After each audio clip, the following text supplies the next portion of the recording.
You know what's genuinely wild when you step back and think about it? This Sunday, roughly 115 million people across America are going to plant themselves in front of screens, lose their absolute minds over a football game, and treat it like the most important thing happening on planet Earth. Meanwhile, there's this massive, largely invisible population of people who feel absolutely nothing about it. And I'm not talking about the performative indifference crowd, the people who make a big show of not caring because they want you to know how alternative and interesting they are. I'm talking about the folks who experience Super Bowl hype the same way you might experience news about competitive ice fishing or professional tag tournaments. Just complete, genuine emotional neutrality. Like someone telling you about their cousin's dental appointment. Okay, cool, that's happening somewhere to someone. And here's what I find endlessly fascinating about this divide. For some people, the Super Bowl just doesn't activate anything in their brain. It's not that they're suppressing enthusiasm or trying to be difficult. The actual neurological and psychological machinery that makes other people scream at their television simply doesn't engage. It's like showing a color to someone who's colorblind. They can see that something is there, they understand that other people are reacting to it, but the experience itself just doesn't translate. And nobody ever really talks about why that happens or what's actually going on underneath that disconnect. So let's dig into this properly. Let's talk about the psychology, the neuroscience, the social dynamics, and all the fascinating reasons why a substantial chunk of the population can watch the biggest sporting event in America unfold and feel roughly the same level of investment they'd feel watching paint dry in a language they don't speak. First thing you absolutely need to understand, and I mean really internalize this, is that caring about sports is not some factory-installed human default setting. Your brain does not emerge from the womb pre-programmed to lose its entire mind over a touchdown or a last-second field goal. There's no sports enthusiasm gene that evolution baked into our DNA because our ancestors who screamed louder at mammoth hunts somehow survived better. That's not how any of this works. What's actually happening when people become deeply emotionally invested in the Super Bowl is this intricate, tangled web of psychological mechanisms that all fire at once. You've got tribal identity activation, where supporting a team becomes part of your actual sense of self. You've got parasocial relationships forming, where you genuinely feel like you have a personal connection to players you've never met and who definitely don't know you exist. You've got narrative investment, where your brain gets hooked on the unfolding story of a season and needs resolution. And you've got this beautiful trick of psychology called basking in reflected glory, which researchers literally call BIRGing in the academic literature. Basking in reflected glory is this phenomenon where your brain rewards you with dopamine and positive self-regard when a team you identify with succeeds, even though you personally contributed absolutely nothing to that success except existing in the correct geographical location and maybe wearing a jersey. Your team wins, and your brain acts like you personally achieved something meaningful. It's a psychological sleight of hand, and it works incredibly well on a huge portion of the population. But it doesn't work on everyone. And for the people it doesn't work on, watching other people experience this is genuinely bewildering. It's like watching someone get emotional about a stranger's promotion at a company they don't work for in a city they've never visited. Here's where it gets really interesting from a neuroscience perspective. There's actually substantial research from places like the Journal of Consumer Psychology showing that human beings have wildly, dramatically different optimal stimulation levels. This isn't just preference or personality quirks we're talking about. This is fundamental differences in how individual nervous systems are calibrated and what kinds of experiences they find rewarding versus overwhelming. Some people's brains absolutely crave high-intensity, emotionally charged, unpredictable experiences. Their nervous systems are built for stimulation. They need that rush, that uncertainty, that emotional roller coaster to feel engaged and alive. These are the people who thrive at Super Bowl parties, who love the chaos and the noise and the constant momentum swings. Their brains are literally wired to find that level of stimulation optimal. But other people's brains are calibrated completely differently. For them, that exact same level of intensity that others find thrilling registers as genuinely aversive. It's too much input, too much stimulation, too much emotional demand. Their optimal engagement zone exists at much lower intensity levels. And this isn't a character flaw or emotional repression or some kind of psychological damage. It's just how their nervous system is built. They're not broken versions of high-stimulation people. They're differently calibrated humans. Neither calibration is objectively superior. They're just different frequencies, different channels, different ways of being human. And when someone with a lower optimal stimulation level tells you they don't care about the Super Bowl, what they might actually be communicating is that their nervous system experiences a 3-hour, high-intensity, emotionally volatile sporting event as exhausting rather than exciting. The chaos and emotional stakes and constant uncertainty aren't generating pleasure in their brain. They're generating something much closer to stress. Think about it this way. Imagine someone with a high optimal stimulation level trying to sit through 3 hours of botanical identification or medieval manuscript analysis.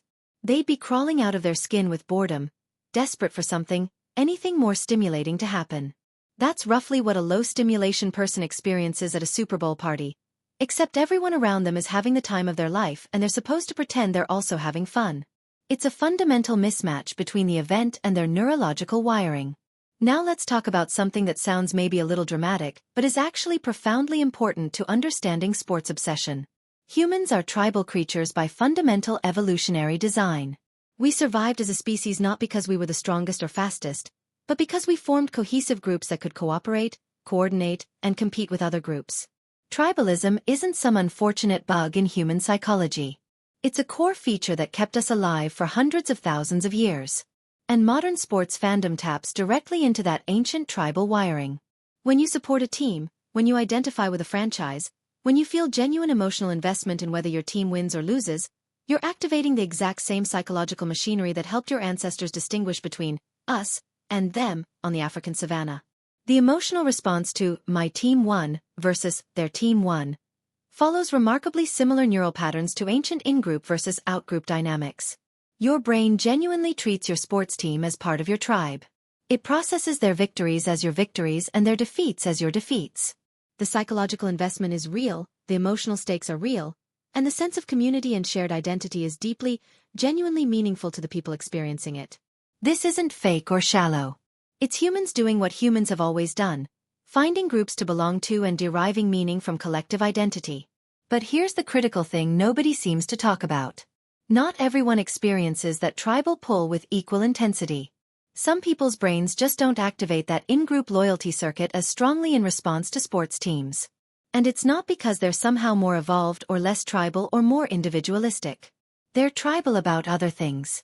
They get their sense of community and belonging from book clubs or online forums about mechanical keyboards or local music scenes or activist organizations or literally anything else that doesn't involve watching athletes they've never met compete for trophies they'll never touch. They're not rejecting tribalism or community or shared identity. They've just found those things in spaces that don't require them to memorize quarterback statistics or debate whether that was actually a catch or spend their Sunday afternoons screaming at referees who can't hear them. Their tribal instincts are satisfied elsewhere, so sports teams simply don't activate that psychological need. The slot is already filled. Let me introduce you to another psychological concept that might explain a huge part of this divide. It's called locus of control, and it's one of those frameworks that once you understand it, you start seeing it everywhere in human behavior. Locus of control refers to whether people tend to focus their energy and emotional investment on things they can directly influence and control, or whether they're comfortable investing emotionally in things completely outside their control. Some people develop what psychologists call an internal locus of control. They orient their lives around things they can affect through their own actions. Others develop an external locus of control. They're more comfortable with uncertainty and emotionally investing in outcomes they can't personally influence. Now think about what actually happens when you watch a sports game. You're sitting on your couch or standing in a crowded bar, and you're screaming at a screen. You're manifesting a field goal. You're wearing your lucky jersey that you haven't washed in 3 weeks because you wore it when they won that one game. You're doing elaborate superstitious rituals, sitting in specific positions, eating specific snacks. And none of it, not one single thing you do, has any actual causal effect on what happens on the field. The outcome is entirely, completely, 100% outside your control. For some people, that's perfectly fine. The emotional journey is the point. The experience of hope and fear and excitement and disappointment is intrinsically valuable regardless of the outcome. They can invest deeply in something uncertain, ride the emotional waves, and feel satisfied with the experience itself. But for other people, particularly those with a strong internal locus of control, that dynamic is fundamentally unsatisfying.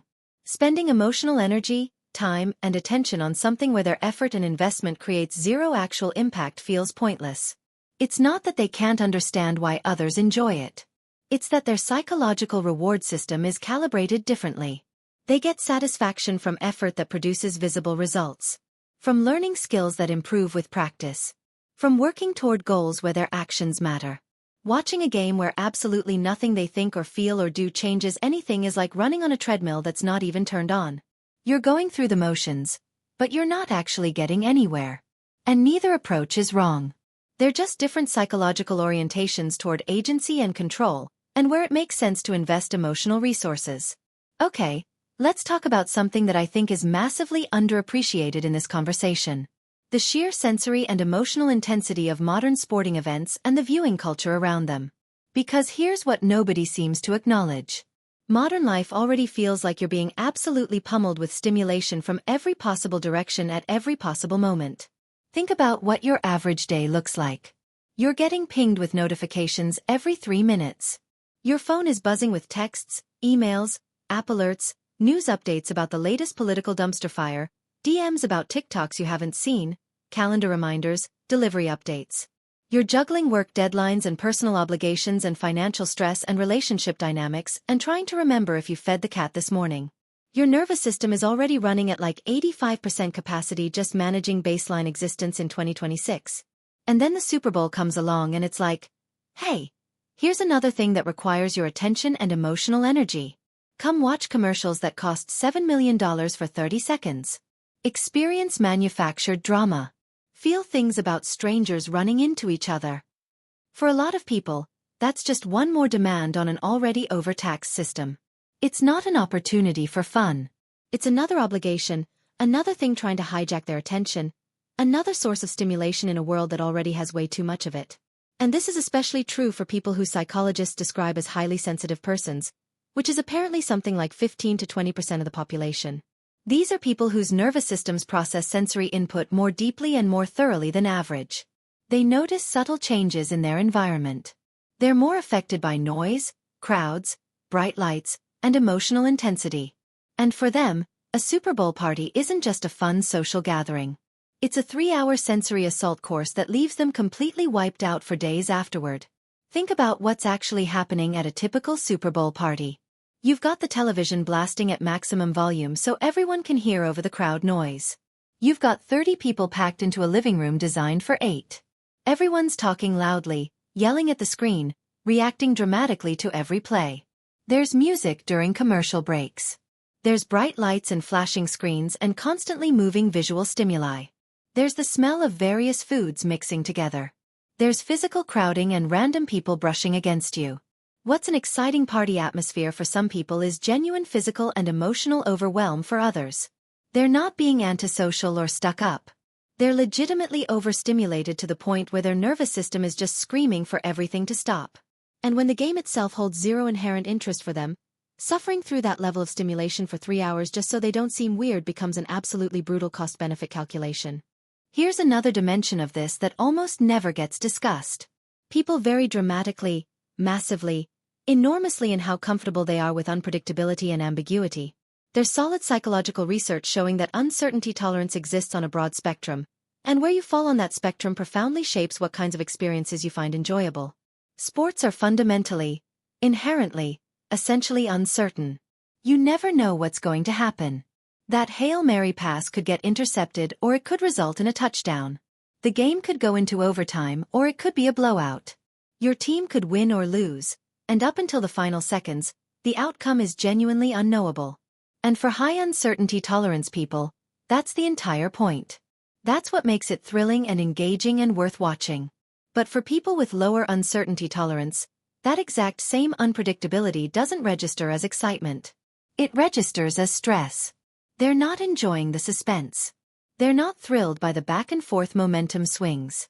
They're just uncomfortable the entire time, waiting for resolution that keeps getting delayed, experiencing what their nervous system interprets as prolonged uncertainty-based anxiety. And when you combine low uncertainty tolerance with the fact that the outcome of the game literally doesn't matter to your actual life in any concrete way, the entire proposition starts to look completely irrational. You're asking them to sit through 3+ hours of manufactured tension and stress for absolutely zero material payoff. The uncertainty isn't fun for them. It's just unpleasant. And at the end, regardless of who wins, their life remains exactly the same. It's the exact same psychological dynamic that makes some people love horror movies while others absolutely can't stand them. Horror films are intentionally creating fear and uncertainty and suspense. 4 high uncertainty tolerance, high stimulation people, that's entertaining. 4 low uncertainty tolerance, low stimulation people, it's just voluntarily subjecting yourself to negative emotions for no reason. Neither group is wrong. They just have different nervous systems with different relationships to stress and unpredictability, even when it's clearly fictional or inconsequential. And then there's this whole other dimension to the Super Bowl that makes the experience even more alienating for people who don't care about football. Because the Super Bowl stopped being just a football game probably 30 years ago. It's evolved into this massive cultural production, this multimedia spectacle, this whole manufactured event that's supposedly bigger than the sport itself. You've got the commercials, which people now treat as entertainment in their own right. Companies spend millions of dollars creating ads specifically for the Super Bowl, and then everyone sits around discussing and rating the commercials like they're pieces of art. You've got the halftime show, which has become its own standalone concert event that people watch even if they don't care about football. You've got all the themed food and snacks and decorations. You've got elaborate parties with games and activities only tangentially related to the actual sporting event. You've got the whole circus of pre-game coverage and post-game analysis and water cooler conversations that extend for days. If football doesn't do anything for you, all of that extra cultural scaffolding doesn't make things better. It makes them worse. Now you're not just sitting through a game you find boring. You're surrounded by this enormous cultural production where everyone is pretending to be super invested in things you find completely arbitrary. You're supposed to have opinions about the commercials. You're supposed to care about the halftime show. You're supposed to participate in the themed activities and eat the special snacks and engage with the whole performative ritual of Super Bowl Sunday. And it's not just that it's boring. It's the weird social pressure of being the only person in the room who isn't playing along. Everyone around you is getting worked up, having genuine emotional reactions, bonding over shared enthusiasm, and you're just there watching it happen from the outside like an anthropologist studying a foreign culture. You understand intellectually that something meaningful is occurring for these people, but you have no access to that meaning yourself. It creates this profound disconnect that's actually kind of lonely in a way that's hard to articulate. You're physically present but emotionally absent. Everyone else is having this collective experience that you're completely locked out of. And the more elaborate and culturally significant the Super Bowl becomes, the more isolated you feel for not being able to access whatever everyone else is experiencing. But let's also be completely honest about something important here. Sometimes there's no deep psychological explanation required. Sometimes there's no underlying neurological difference or childhood trauma or evolutionary mismatch. Sometimes people just don't like football the same way some people don't like cilantro or techno music or true crime podcasts or anime or camping or whatever. We've become so obsessed with pathologizing and psychologizing every single human difference that we've apparently forgotten that people just have different tastes. And those differences don't always need elaborate scientific justification. You're allowed to simply not enjoy things that other people enjoy without there being some profound underlying reason. The person who doesn't care about the Super Bowl might be someone who's absolutely obsessed with Formula One racing or Olympic curling or competitive chess or literally anything else. They're not fundamentally different in their capacity for enthusiasm or tribalism or emotional investment. They've just directed those capacities toward different things. Their indifference to football doesn't require a neurological explanation any more than their preference for certain foods or music requires one. And honestly, the cultural expectation that everyone should care about the Super Bowl is way weirder than not caring about it. Why should one particular sporting event in one particular sport command universal attention and investment? What makes football special compared to rugby or cricket or Australian rules football? The answer is cultural momentum and arbitrary historical development, not some intrinsic quality that makes football objectively more worthy of attention. But here's what I find genuinely most interesting about this entire dynamic.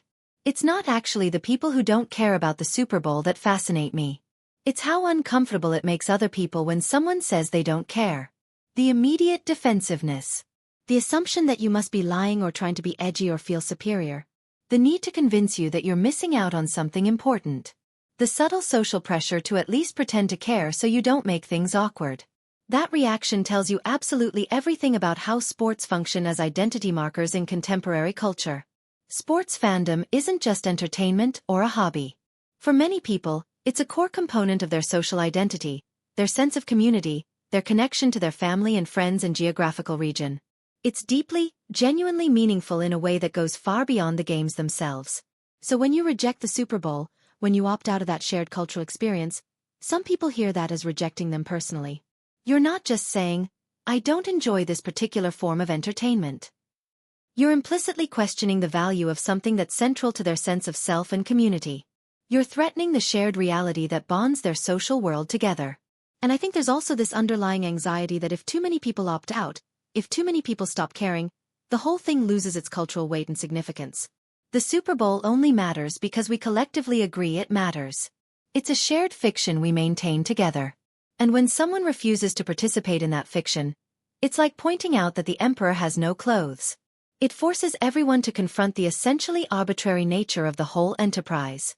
The defensiveness isn't really about football.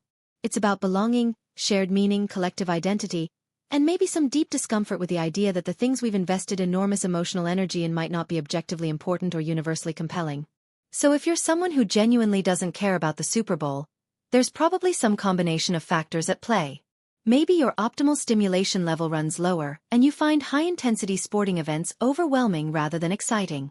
Maybe you have a strong internal locus of control and prefer investing emotional energy in things where your effort creates direct, visible results. Maybe you're just not neurologically wired to get the dopamine rush from basking in reflected glory when a team you identify with succeeds. Maybe your tribal instincts are already satisfied by other communities, and you don't need sports teams to fulfill that psychological need. Maybe you have low uncertainty tolerance and find the unpredictability of games stressful rather than thrilling. Maybe you're a highly sensitive person and Super Bowl parties are genuinely overwhelming sensory experiences that leave you drained for days. Maybe you find the entire cultural production exhausting and performative. Maybe the outcome of a football game feels so inconsequential to your actual life that investing 3 hours in watching it seems irrational. Or maybe you just genuinely, simply, straightforwardly find football boring and that's the entire explanation. No complex psychology required. You're just not into it the same way you're not into dozens of other activities that other people love. All of those reasons are completely, entirely, 100% valid ways to exist in the world. You're not broken. You're not missing something fundamental. You're not emotionally repressed or socially deficient or somehow failing at being human. You're just someone who experiences and values things differently than the cultural mainstream expects. And if you're someone who absolutely lives for the Super Bowl, who counts down the days, who throws elaborate parties, who feels genuine joy and devastation based on the outcome, that's equally valid. Your enthusiasm isn't shallow or misguided or embarrassing. You're accessing something genuinely meaningful through sports fandom, building community and identity and shared experience in ways that work for you. We don't all have to experience the world the same way. We don't all have to care about the same things or find meaning in the same places or get excited about the same events. And honestly, that diversity of experience and interest is probably the only reason complex societies function at all. You need different people caring about different things, investing in different domains, finding meaning in different places. You can have 115 million people losing their minds over a football game while another massive population is perfectly content reading books or cooking elaborate meals or working on personal projects or spending time in nature or doing literally anything else that brings them satisfaction and meaning. And somehow, despite all those differences, despite the complete lack of shared investment in this supposedly universal cultural event, we all manage to coexist in the same society. That's the actual miracle here. Not that so many people care about the Super Bowl, but that we've built a world where people can care or not care about virtually anything and it mostly works out fine. So this Sunday, whether you're glued to the screen or completely ignoring the entire spectacle, you're doing it right. There is no wrong way to be human when it comes to arbitrary sporting events. The person screaming at their television and the person reading a book in blissful silence are both exactly where they're supposed to be. And if this resonated with you at all, if you've ever felt like the only person in the room who didn't get what everyone else was so excited about, you're not alone. There are millions of us out here, living our lives completely unbothered by whether a particular team moves a ball from one end of a field to the other. And we're doing just fine.